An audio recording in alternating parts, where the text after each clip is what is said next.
Good afternoon, everyone. Welcome to Torah with your host, right there, Rabbi Anibal. Very happy to be here with all of you, ready to study Torah. And welcome, Shelly. Welcome, Judy. Welcome, Brenda.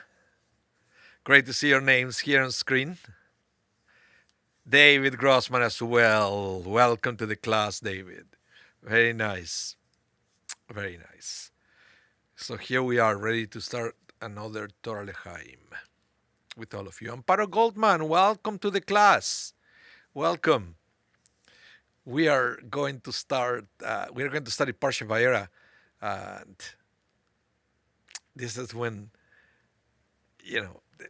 the plagues will take place, and you can already feel the Exodus is coming soon, right? Once God start rolling things, and one thing's bringing another, and that's gonna happen. Welcome, Randy. Welcome, Jerome.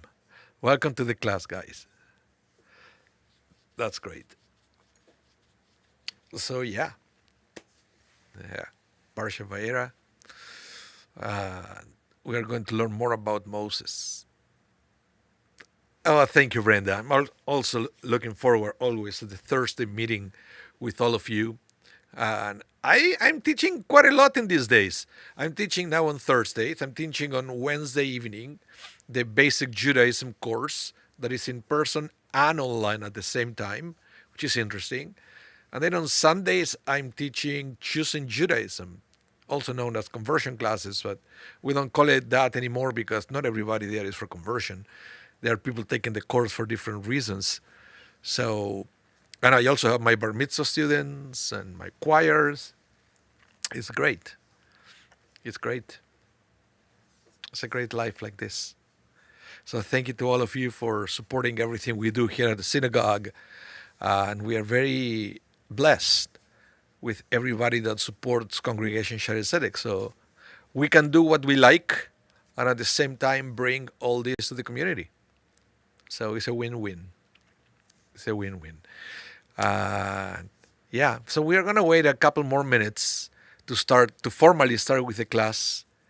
And as for the Wednesday class that I was mentioning, that is Wednesday evenings. What time is it? At 7 p.m. Central Time. I already taught 2 classes, but you're still on time to join for the rest of the cycle. It's all free. All you have to do is to register here at the office. I sponsor but end job organization, and it's pretty cool. Pretty cool. 5 sessions, 5 very important topics. Judaism. That is that we are teaching here at the Shaare Zedek. So it's all very good. Let's see. Who else is going to be here? Probably to begin is if there is anybody else there, please say hello so we can start in a minute or so. Meanwhile, as always, what do I have? My espresso. That is some fuel here. Now, actually, I really like coffee. Actually, really like coffee. It's beyond the kick or whatever. So yeah.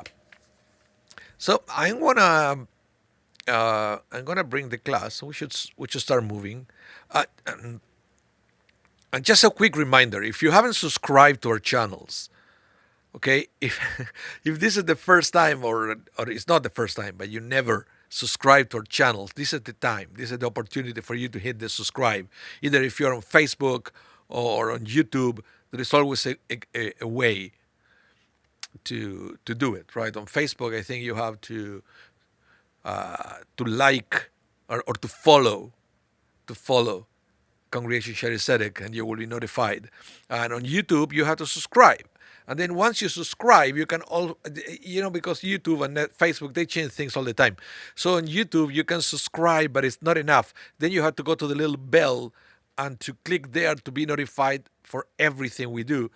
So you'll always will always be notified of everything. Okay. So yeah. Now, this is the first text that I wanted to share with all of you as we go deeper into the life of Moses. And we studied last week about Moses, the one who had no issues to intervene whenever there was an injustice.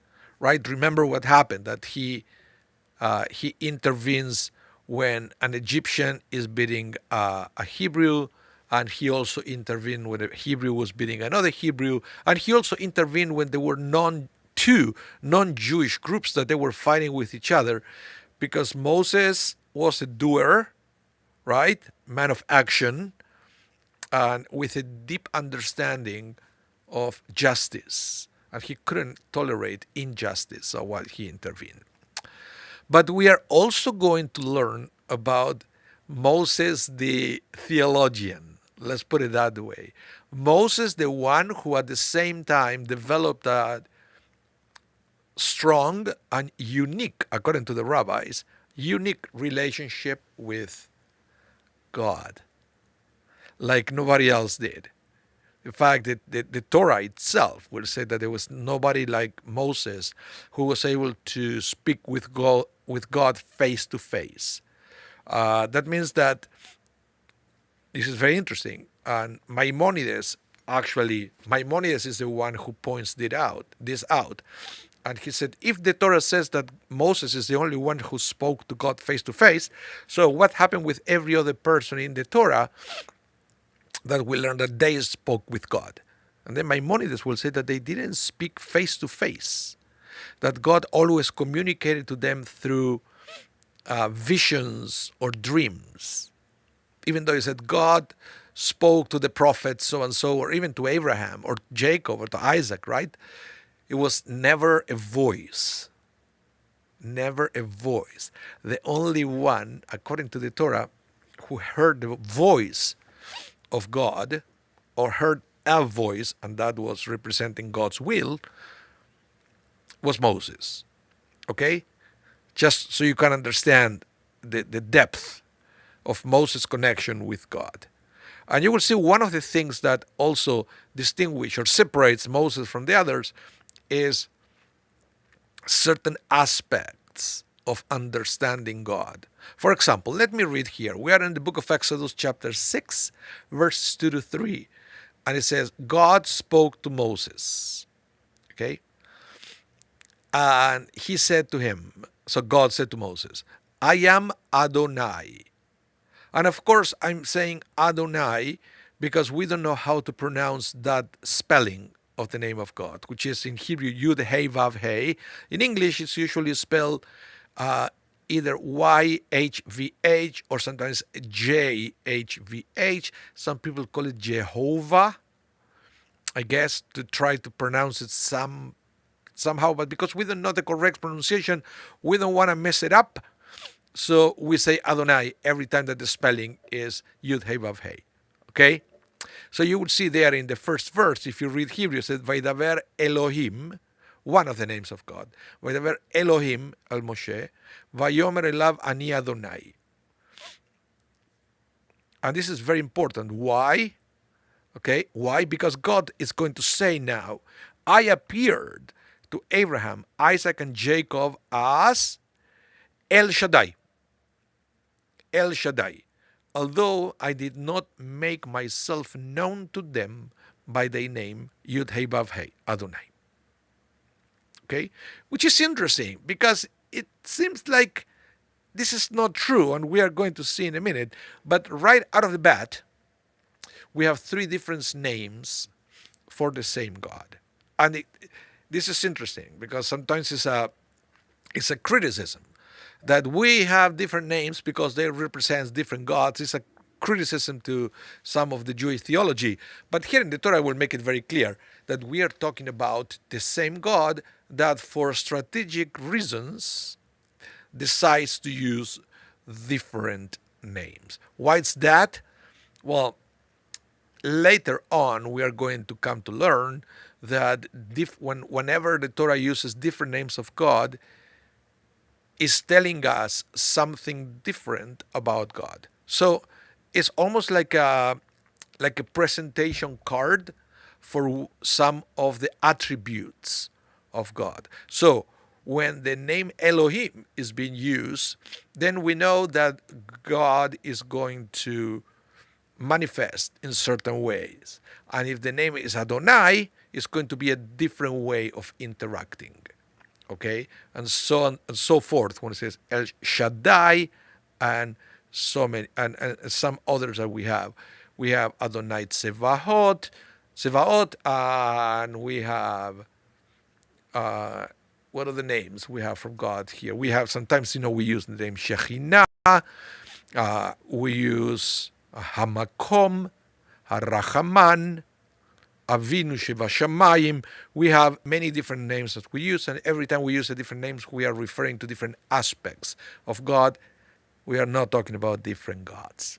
Okay? And this is something very important for us to understand. So right out of the bat, it says here that for some reason, right, even before we go into the commentaries of the rabbis, you can see that Moses is going to learn something new about God that not even our forefathers knew.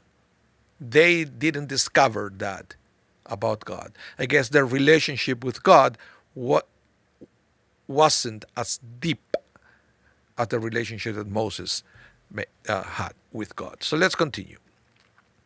Shelley, you said many aspects. Yeah, many aspects. Many aspects. It's you see, before even we go to the next one, let me give you a few examples, right? In this day and age, when we have an expression that is said that a person that has many hats. Have you ever heard that? Am I saying correctly? Yeah. When I say a person with different hats, right? Could be a parent, could be a teacher, and could be a volunteer. So different. It's the same person.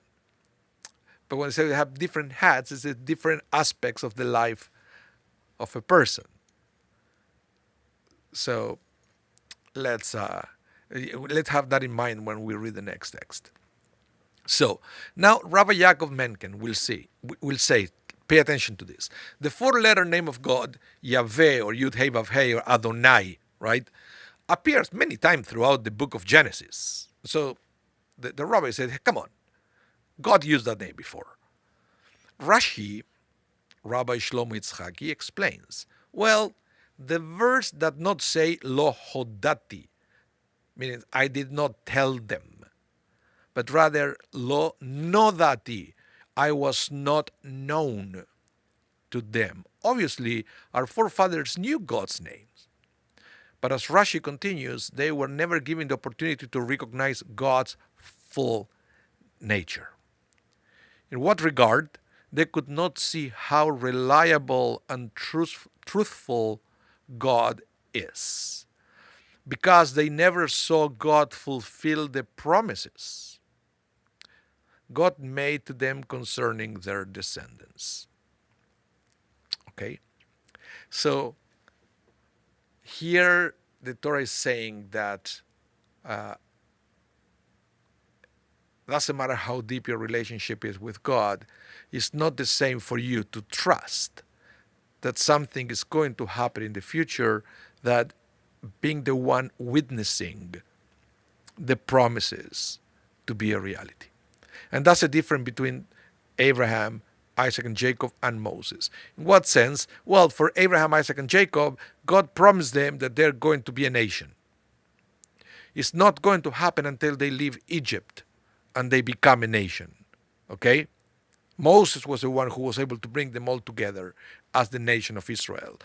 Then next, also God said they are going to be enslaved and they are going to be liberated. Well, that didn't happen during Abraham's lifetime. So um,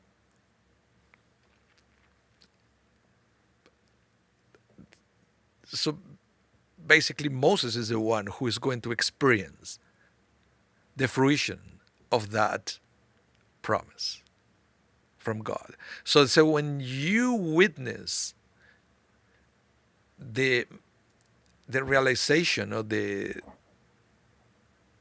reality of God's promise, when it happens to you, you gain a deeper understanding of God.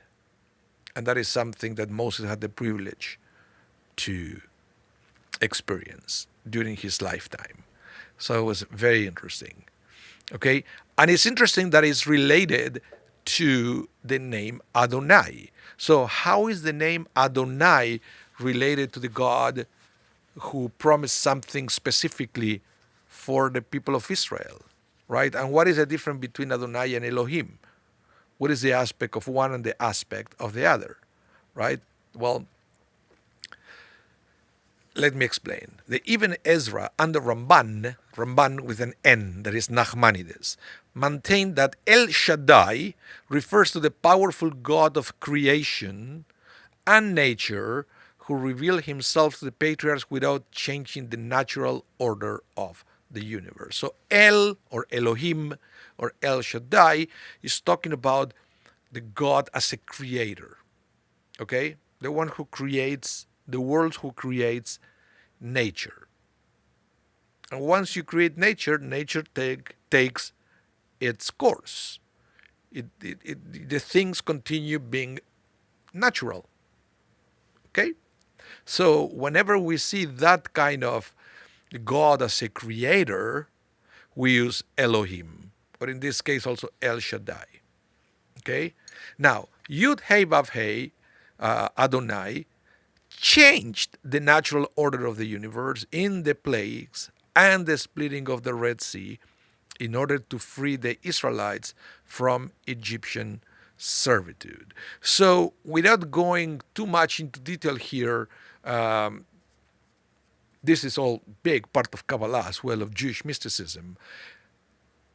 In a nutshell, Elohim represents the God of nature, or God in heaven, to put it if you want to make an image of what we are talking about here, while Adonai is a personal God, the one who is close to us, the one who makes a miracle for us.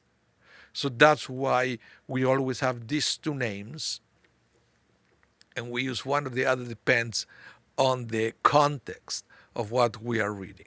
So the entire Torah could be read and understood that way when we have these two aspects of God, the distant God and the close God.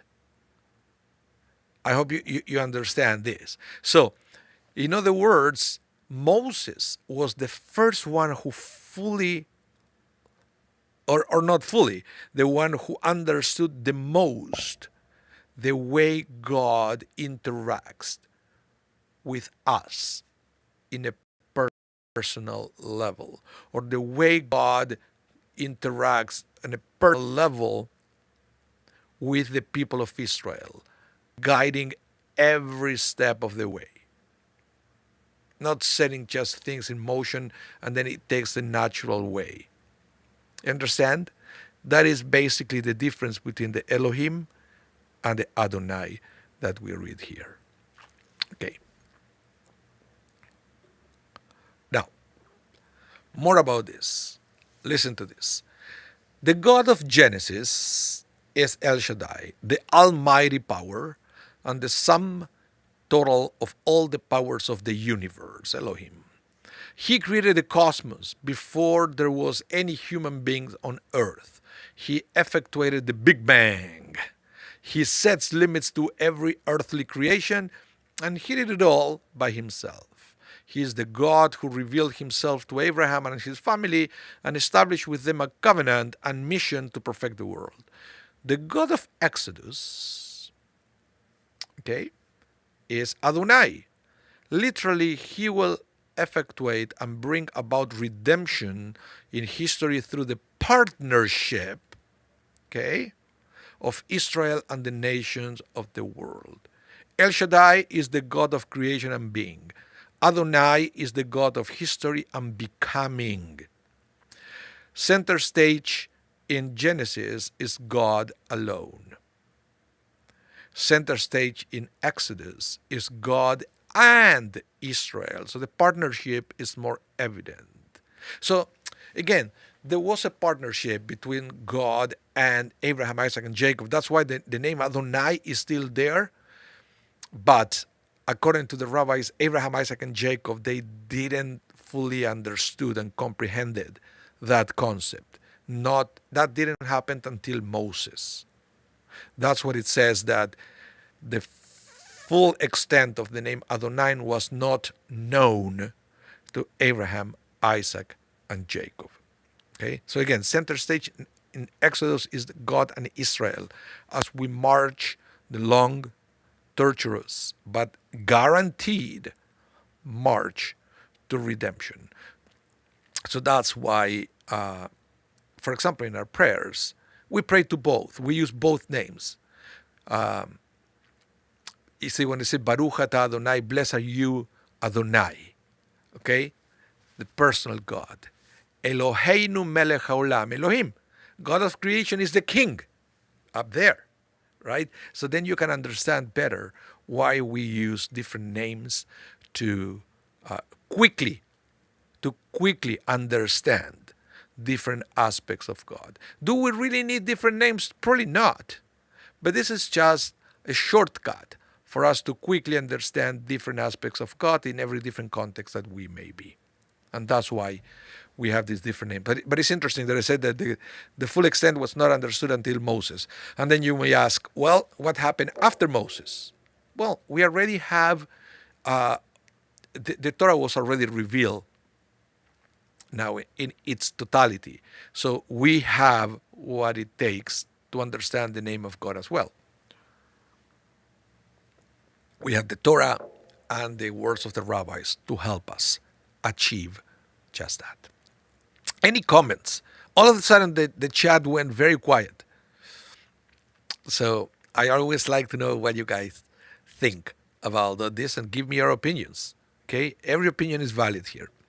Now, let's go to another text. Okay? Let's go to another text.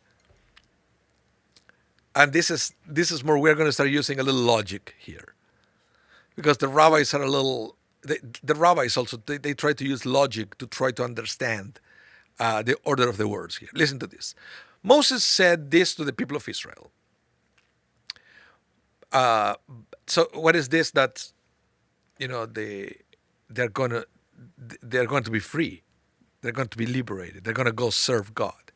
But they wouldn't listen to him because they were so discouraged and their slavery was so cruel. Something very interesting here out of the way, that Moses came to them with the good news, right? The good news. You are not going to be slaves forever. Redemption is coming. Very uplifting words. But they didn't listen. They didn't listen to Moses. Now, the Torah doesn't say that they didn't listen because they didn't believe in God, right? Or because they didn't like Moses. No. They didn't listen because of the external circumstances, and they were overwhelmed by it. And sometimes it happened to us many times that, we have too many problems in our lives, too many issues, too many challenges, and we have people that they have a good heart and they come to us and say, oh, come on, cheer up, everything is going to get better. And we don't listen, not because we don't believe, not because we don't think that the other person has good intentions. It's because we have so much in our minds that it's very difficult for us to listen and to internalize that the person is coming with words of blessing. So for the people of Israel, it's interesting. And I think I'm happy that the Torah mentions specifically why they didn't listen. Wasn't because they were bad people. Wasn't because they weren't believers. It was because they had too much on their plate. Jerome, what do you say, Jerome? Let's see. Their whole life was predicated by being slaves, so they couldn't comprehend a different life. Yeah, sometimes, and of course, we should never let external circumstances to tell us what to do. Okay? But that's not reality. That's not reality. Hello, Hassan Litvak. Welcome. Bienvenido. Hassan Mexicano. Welcome, Mari. So that's why I said I'm glad that the Torah is not saying they didn't listen because they were bad people. They didn't listen because they didn't believe in God. They didn't listen because they had too much. It's almost like the Torah is trying to excuse them. They said, when you are trying to go and cheer up somebody who has too much, if they are not, if they don't have the reaction that you were expecting, don't put it on them. Try to empathize and understand what they're going through. Okay? So, now, you see the Ramban, the Nachmanides will explain. It said, because they were so discouraged and their slavery was so cruel, not because they didn't believe in God and His prophecy, but they just couldn't pay attention to His words because of the pressure from the hard work. Okay? It's so yeah, we have to understand. And sometimes when we want to bring words of encouragement of another person that they're going through a lot, maybe it's not just words that they need. They need us to go a little further into our help. Maybe they need some physical help from us, not just words of encouragement. And this is something that, believe me, Moses will understand fairly quickly of what was going on here, because Moses had a different reality. And I'm not saying that I'm not saying that he had an easy life, but he already went through these difficulties, and he already had part of that journey figured out, right? And he was one who worked hard, so the external circumstances won't affect his thinking. But don't expect that everybody will think like you, because not everybody is at the same stage of their mental and spiritual journey. So we have to understand. Now, and this is why it's so difficult for us to understand when we are going through so much suffering, okay? Even if you're a believer, even if you believe in God, even if you believe that everything is for a purpose, even if you somehow you can say the words, and I know sometimes it's difficult, I know, God, that, things are not happening to me, they are happening for me. Yeah, it sounds good, it sounds beautiful, but it's difficult to comprehend that. So, see, let's read this comment. It is difficult for us to recognize that hand of God in painful events. Some people will say you're going through so much, they will tell you, yeah, you have to be able to see the hand of God in your suffering. Don't expect the person to be happy about those words, right? There is a moment for everything. So you have to be very careful when we say something shocking like that. Even if you believe that that's the case, the other person may not be ready to absorb those words, okay? Now, as Rabbi Zeb Leff points out, this is a result of our own limited perspective. The Talmud asks, how can the prophet write, on that day God will be one and his name one? This is part of the Leinu. Vayoma hu Adonai echad shmo echad. Are God and His name not one right now? What do you mean in the future? God is now, right now. We say with the Shema Israel, Adonai Eloheinu Adonai Echad, every single day. It's not that God is going to be one in the future. God is one now. So why would the prophet and then the rabbis added it to the Aleinu? Why would it say on that day, in the future, God will be one and His name one? Well, the answer is that in reality, everything that God does is good. But in our current circumstances, we are unable to recognize this. We distinguish between the blessing, Hatov vehametiv, who is good and does good, that we say upon receiving good news, versus the blessing that we say upon bad news. Baruch Dayana Emet, blessed be the true judge. This is, for example, what we say at a funeral, or the mourners say in the funeral. Okay? In the world to come, in the Messianic era, we will recognize that these two, Hatovum Ametiv, who is good and does good, and the true judge, okay? But in the coming of the Messiah, or in the other world after we passed away, we will recognize that these are one and the same. We will see God's mercy in every event. But today, we are not in the Messianic world. We are not in the Olam Haba. We are right here, right now, in a very difficult and sometimes painful material earth. Okay? In the material world. Today, we do not pronounce the four-letter name of God, which indicates His transcendence of time and His mercy. Then we will. What I mean is that, when we say the quote-unquote blessing, Hatov vehametiv, we said Baruch Hatov vehametiv. Blessed be the one who is good and does good. And in the funeral, we don't say Baruch Ata Adonai, right? Dayan Emet, we say Baruch Dayan Emet, blessed be the true judge. We don't say the name of God. Why is that? That in those cases we don't do it? Because right now we cannot see that those two things are one and the same. Okay? So we don't pronounce the name of God until we fully comprehend that concept. It's very interesting. Very, very interesting. Even in the funeral, right? We don't make the mourners bless the name of God. Because many people don't understand what is there to bless. They just lost a loved one. So even the rabbi may understand that, but the people are going through a loss. So we don't make them say the name of God. Say the name of God of Adonai, which is the one that it will imply that there is a purpose for everything, and there is there is a reason why the person died and so forth. They are not in a condition to intellectualize that at that time, so that's why we don't ask them to recite it. Now,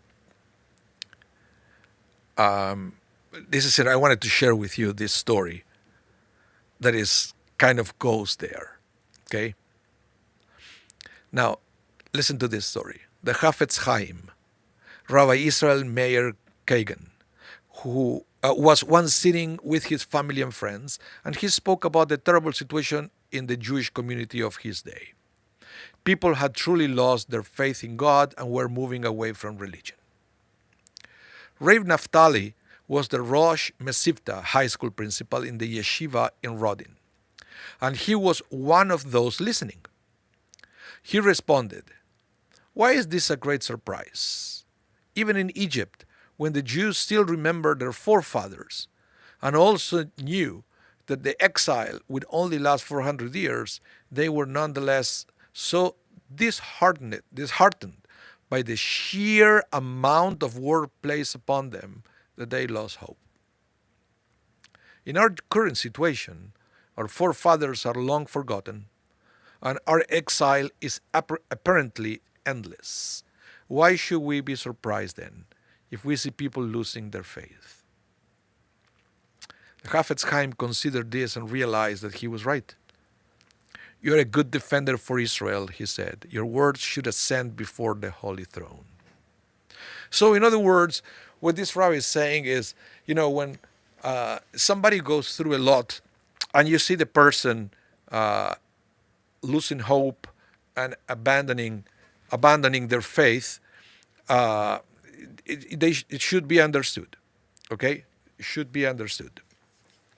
And that's why this is something that sometimes we don't understand the situation with this view.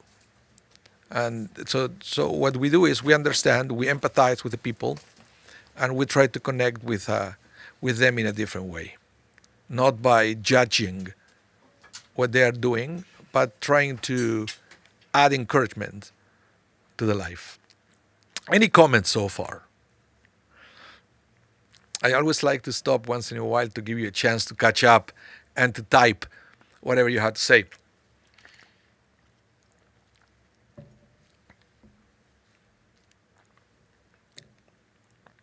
Okay, let's continue here. Let's go to the next text that I wanted to study with you. Okay? Listen to the thing here. Moses said to God, "Behold, the children of Israel have not listened to me. How will Pharaoh listen to me? Oh, and on top of that, remember, I have sealed lips." Right? It means, and on top of everything, I have a speech impediment. Now, this is interesting because how can Moses compare one situation with the other? Right? How are the two connected? The fact that the children of Israel didn't listen to Moses. So, because we just said that, why didn't the people of Israel listen to Moses? Why? Because of all the work, all the heavy work that they were slaves, they were suffering. All they knew was misery for the last few years, right? And that's why they didn't listen to Moses. Okay? The Torah just said that was the rationale. The Pharaoh is not suffering. He's very comfortable in a palace. How can Moses equate one with the other? Think about that. Think about that for a minute. Shelley Chochin is empathy, right? Randy, you said that funerals, the Kaddish is different from normal. Never knew why before. Well, not always. Yeah, I think I know where you're going. There is one Kaddish that we don't use it here in Winnipeg. I used to do it back in Argentina. There is an Orthodox cemetery, and there is a Kaddish. I think it's called Kaddish Hagadol. I think that's how they call it, Hagadol. That is recited only at the time of the funeral, and it does mention death and I think it's mentioning the resurrection. Oh, I wish I would have the book here. I have it in my car. The funeral book that contains that Kaddish. But yes, there is a special Kaddish that is recited sometimes in some congregations only at the time of the funeral. And I think sometimes they call it by the Achaya Metaya, the Kaddish in Aramaic, because that is the phrase. And it's way longer than the other, way longer. Good point, Randy. It's a different one. Yeah. Okay, so let's go back here and remember, again, if you're new to the class, it's the first time you catch it, remember to subscribe to all the channels and remember to give us the thumbs up. Of course, that is always good. When I finish, see all the thumbs up, that means that you like the class. Okay? So let's see why Moses said this after God just made it clear that the reason why the children of Israel didn't listen was because of all the hard work that they had. Right?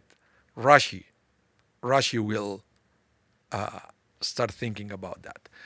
Rashi will say, this is one of the 10 Kal Vachomer. Kal Vachomer is one of the methods for the rabbis to study scripture, okay, to understand what the Torah is trying to say. Uh, in English, we call Kal Vachomer a fortiori.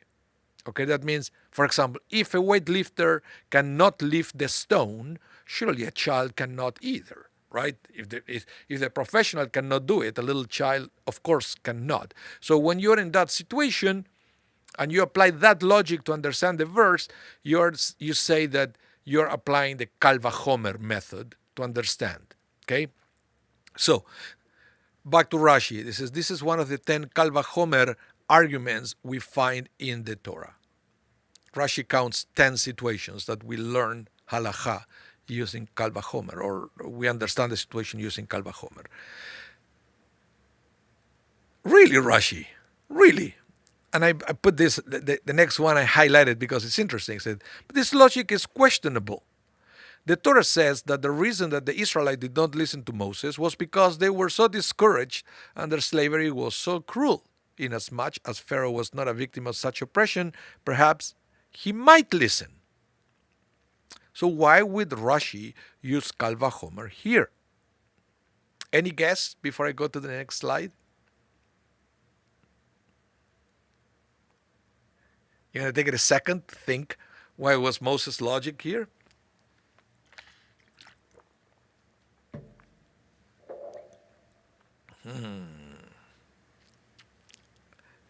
No takers yet? No takers? Okay. I'll go to the next slide and we'll try to understand what was Moses' rationale here and why Rashi said what he said at this point. Moses knew that Jews inherently believe. Okay? So, again, we always believe, but then life is changing the way we think and the way we believe.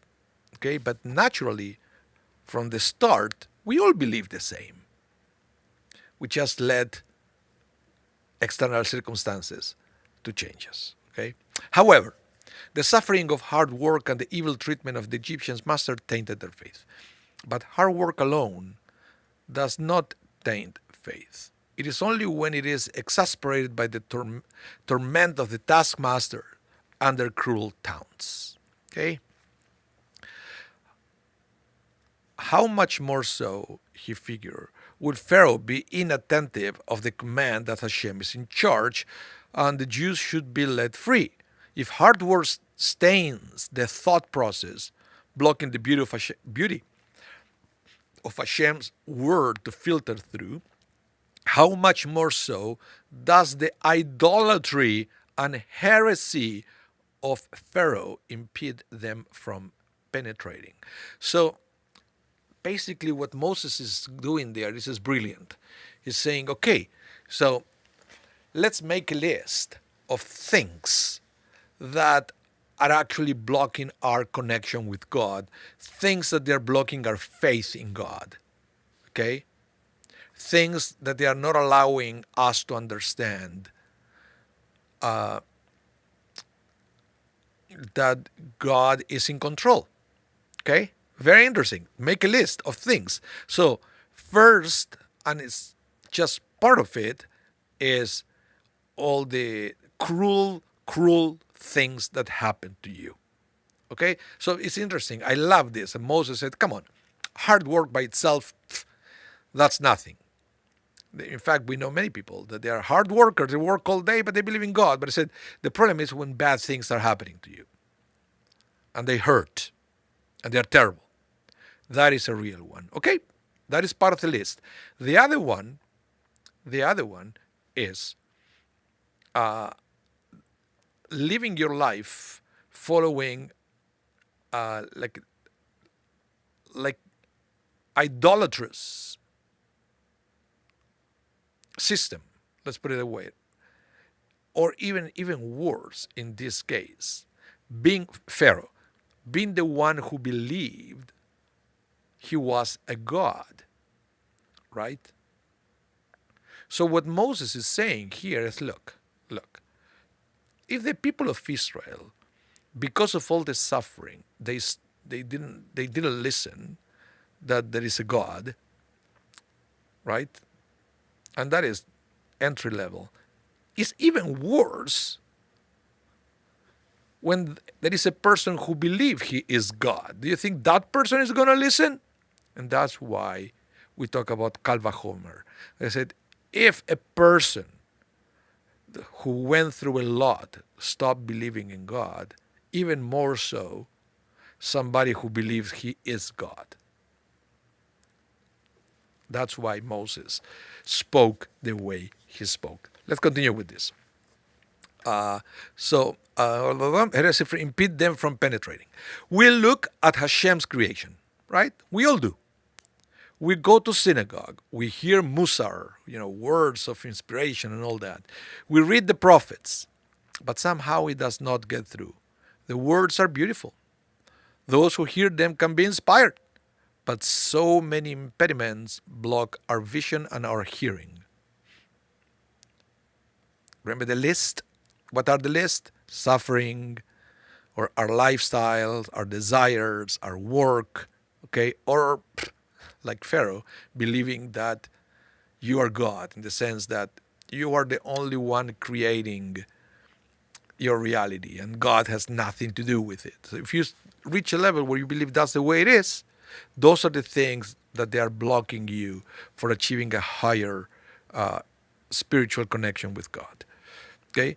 Now, if we open our eyes, we should see how much holiness is there. But it's a journey. It doesn't happen overnight. And that's why it's important to establish a relationship with God when things are, so to speak, going our way, when we feel the blessing in our lives. Because Moses made it very clear, it's not going to happen when you're going through challenging times. Or it's very difficult for it to happen unless you really have a revelation or an epiphany or something that it would allow you to comprehend this principle. Moses was the one who, during his time away, when things weren't great but they weren't terrible, figured many of these things. So when he came back to Egypt and started to suffer all these setbacks and things, he was ready to stay strong in his faith. Okay, but without the preparation that he did during the good years, probably that would never have happened. Okay, so I don't think it's because Moses was Moses. We all have it, as it says here. We all start our lives believing. Then we allow circumstances to make us stop believing. So when we are going through moments that we believe a little bit, that's when we have to use that opportunity to strengthen our relationship with God. Let's continue. Now, we have this text from Malachi that is very interesting, and I cannot read it. I will move it here. Let's see. Hold on a minute. The prophetic burden. The thing is not allowing me to read it. But I think you can read it there, right? The prophetic burdens. I can start reading from the second line. Sorry. I love you, said God, and you said, how are you loved us? God answered, was not Esau a brother to Jacob? Yet I love Jacob, but I despise Esau. It's from the book of Malachi, by the way, from the prophet. Now, this is interesting. The question that we learn here: in what way was this prophecy a burden? Can you see, honestly, can you see any burden on anything weird there? No. It's such an uplifting statement. It's not a burden, that prophecy, to go say, I love you the way I love Jacob and I despise Esau. And a prophecy that expresses God's love for Israel is hardly a burden. But there are two ways a father can love his son. One way is that the son has earned the father's love. He is gentle, considerate, studious and courteous. It is also possible that the son is none of these, and he really not earned love. However, he has a brother who is an absolute scoundrel. And compared to his renegade brother, he's a tzaddik. So he's not really a good person, but compared to the evil brother, yeah, sure. So the father loves him because by comparison to his brother, who causes the father much more grief, he is so much better. Malachi conveyed the word of God. I love Jacob because he's a brother to Esau, whom I despise because he is a rogue. Compared to Esau, Jacob is a tzaddik. The prophet said, if God cannot find anything more laudable to say about the Israelites, other than that they are not as bad as the pagans, then this is indeed a burdensome prophecy for me.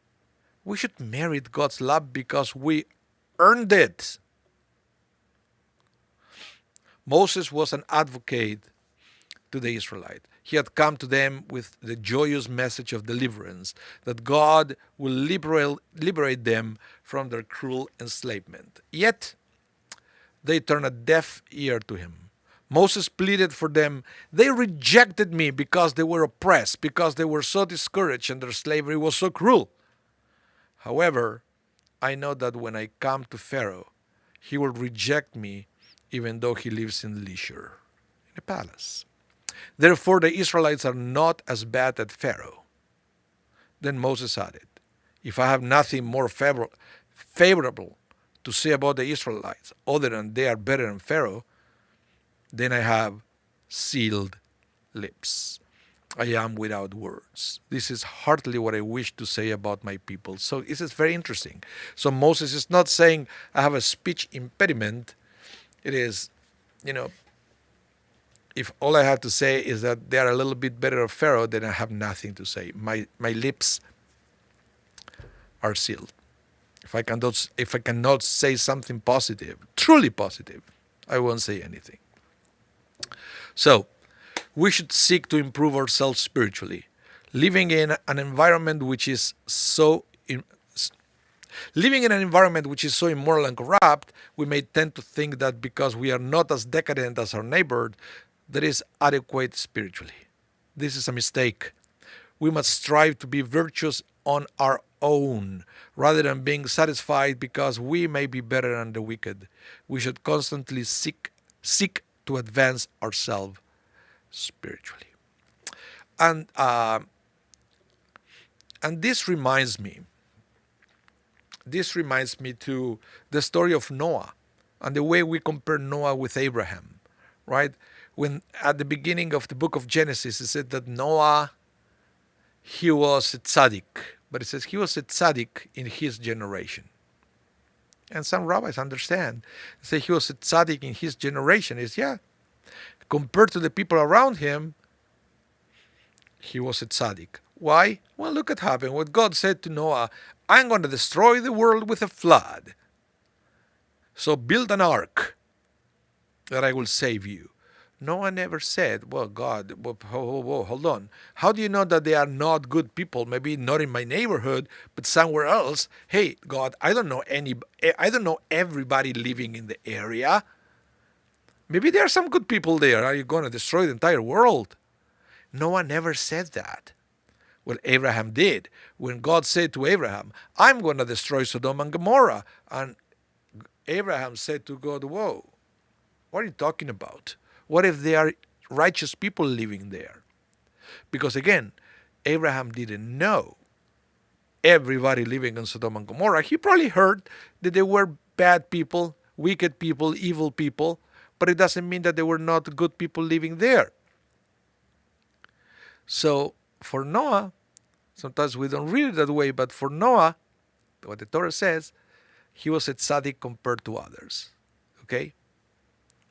But Moses said, Come on, God. We can do better. We can find more great things to say about the Jewish people, other than that they are a little bit better than Pharaoh.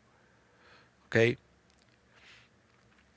As for us, we are the one who have to strive to be that person. A person that, we are not just a little bit better than others, and you will say, hey, I'm not a religious person, but at least I come to synagogue every Saturday. At least I study Torah once a week with Rabbi Mas, right? Which is great that you study Torah, you go to synagogue, but we have to always aim to give more. Never to be good by comparison. We should be great by our own merits, because we keep increasing what we do and what we give to others. Okay? So, yeah. Okay, so that's what I wanted to teach to you today. Thank you so much, everyone, for tuning in. And remember, thumbs up always. And if you haven't, subscribe to the channel. Okay? And so you will be notified every time we go live, or every time we have a class or something good that we are doing in the internet. You want to do that. And also, if you missed any part of the class, remember it's going to be rebroadcasted tonight at 8 p.m. Central Time, so you will have a chance to catch it again, or you can go to our YouTube and Facebook channels, and the class will be sitting there, so you can replay it at any time you want. So I hope to see you soon, or at least next week, for the next Torah L'Chaim. And until then, please have a wonderful rest of your day. Stay safe. Okay, stay safe. Hope to see you soon. Bye, everyone.